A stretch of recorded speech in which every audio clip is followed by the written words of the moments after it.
China ये चीज तो समझता है कि इंडिया जो है वो एक पोटेंशियल पावर है, पोटेंशियली एक स्ट्रॉन्ग मुल्क है, जिसके ऊपर पूरी इंटरनेशनल कम्युनिटी बैंक कर रही है।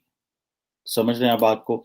यानी कि पूरी इंटरनेशनल कम्युनिटी ये समझती है, they are taking India serious player in Indo Pacific.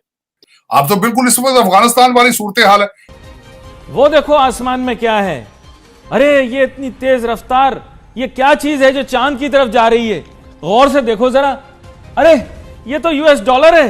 मेरा ख्याल है पुतिन खुद हैरान होगा कि यार इनको कोई समझाने वाला नहीं है। मैं हालते जंग में हूं, मैं अटैक कर रहा हूं और ये बंदे यहां पैसे मांगने आ गए। मेरा मैं खुद हैरान हो गए वो यार कि ये कितने बड़े फकीर हैं ये कितने प्रोफेशनल फकीर हैं ये। वो रशियन हंसते होंगे बैठ के। इमरान खान को सामान शिफ्ट करने वाली कंपनी से राब्ता कर लेना चाहिए, क्योंकि अब उनके इक़्तिदार के दिन गिने चुने रह गए। हमने दुनिया को ये कह दिया, हमने उनको यूं कह दिया, हमने उनको कहा तुमसे बात नहीं करते। They are speaking less and they are doing more. That is a wise strategy, by the way. यानी एक दूसरे को नीचा दिखाने की गेम चल रही है, और अगर ये गेम उल्टी पड़ गई तो फिर क्या होगा? चाइनीज क्यों परेशान है? असल वो क्यों इधर पहुंच गए हैं? अब चाइना जो है वो समझता है कि ऑस्ट्रेलिया हो, जापान हो, ये या बाकी इंडो अमेरिका हो, ये जो इंडो पैसिफिक के ममालिक हैं वो तो सारे इंडिया आ रहे हैं। हेलो फ्रेंड्स, जय हिंद। हिंदुस्तान स्पेशल में आपका स्वागत है दोस्तों। जैसा कि दोस्तों आपने क्लिप में देखा, पाकिस्तान मीडिया यह चर्चा कर रहा है कि चीन भली भांति जानता है कि इस रीजन में सबसे ज्यादा अहमियत भारत की है। पाकिस्तान तो एक प्यादा है जिसे जब मर्जी जिस तरफ भी घुमा लिया जाता है, जबकि भारत से बात करने से पहले 100 बार सोचना पड़ता है। दूसरी तरफ अब इमरान खान की हुकूमत जाते देख इमरान खान के पसंदीदा एंकर्स की चीखें निकल रही हैं और वो बता रहे हैं कि इमरान खान के जाने के बाद हमारा जीना मुश्किल हो जाएगा। हर समय भारत को कोसने वाली एंकर अब हर रोज अपने देश के हालातों पर बातचीत कर रही होती है। इमरान खान जहां भी जाता है उसका कटोरा उसके पहले पहुंच जाता है। इस पर पाकिस्तानी मीडिया ने इमरान खान की खूब खिल्ली उड़ाई है। पाकिस्तानी मीडिया यह बता रहा है कि रूस के राष्ट्रपति तो कहते होंगे कि किन प्रोफेशनल भिखारियों से पाला पड़ा है। So friends, let's start this very interesting video. Thank you so much. एक बड़ी डेवलपमेंट है कि चाइनीज फॉरेन मिनिस्टर वांग यी जो हैं वो इंडिया में अपने काउंटर पार्ट जो हैं जयशंकर से मिले हैं और इंडिया के नेशनल सिक्योरिटी एडवाइजर जो हैं उनसे भी अजीत डोभाल साहब से भी उनकी मुलाकात हुई है।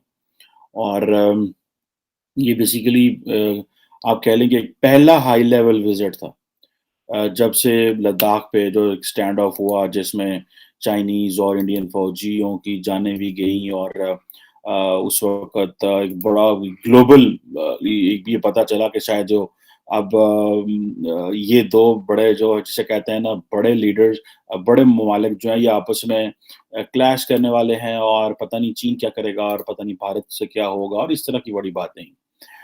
खैर एनी हो, मैंने इसको थोड़ा सा मॉनिटर करने की कोशिश की और ये समझा है कि चाइना ये चीज तो समझता है कि इंडिया जो है वो एक पोटेंशियल पावर है, पोटेंशियली एक स्ट्रॉन्ग मुल्क है, जिसके ऊपर पूरी इंटरनेशनल कम्युनिटी बैंक कर रही है। समझ रहे हैं आप बात को? यानी कि पूरी इंटरनेशनल कम्युनिटी ये समझती है, they are taking India serious player in Indo Pacific. ठीक है जी। और जैसे वो कहते हैं कि हमने अपने नेशनल सेंटिमेंट जो वो चाइनीज को बता दिए। जब जयशंकर ये कह रहे हैं कि हमने नेशनल सेंटिमेंट चाइनीज को बता दिए हैं, दैट मीन्स कि इंडिया वाज शोइंग कि वो जो एक नेशनलिस्ट सेंटिमेंट है, वो जो गुस्सा आया था इंडिया के अंदर, वो जो टीवी टूटे थे, वो जो 59 एप्स बैन की गई थी, वो जो एक सारी की सारी एक लंबी जो पिछले 2 साल पहले हुआ। So they are speaking less and they are doing more. That is a wise strategy by the वे।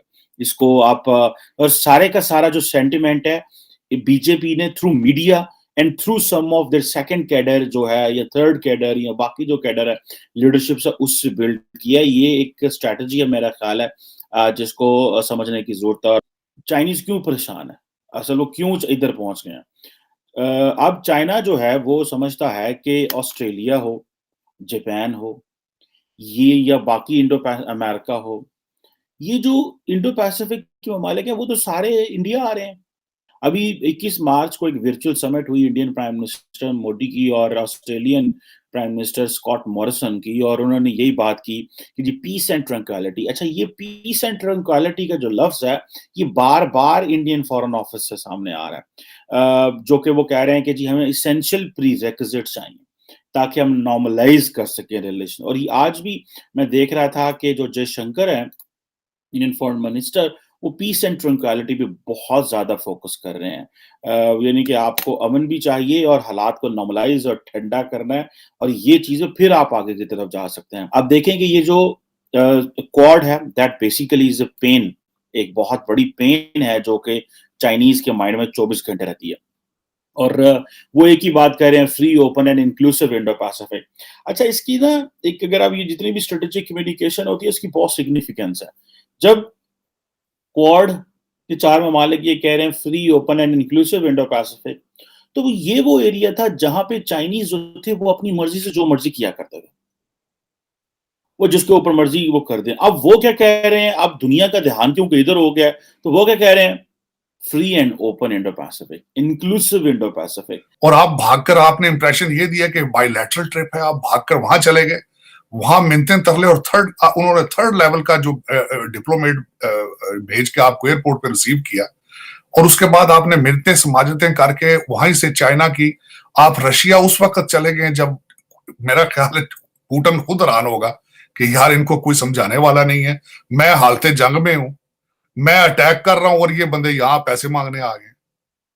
मेरा मैं खुद हैरान हो गए वो यार कि ये कितने बड़े फकीर हैं, ये कितने प्रोफेशनल फकीर हैं। ये वो रशियन हंसते होंगे बैठ के कि अल ईमान यार, ये कितने बड़े भिखारी हैं ये, कि दुनिया जल रही है, थर्ड वर्ल्ड वॉर शुरू हो रही है, हम मार रहे हैं और ये पैसे मांगने आ गए। ये खैरात देखो ना, कितने प्रोफेशनल फकीर हैं।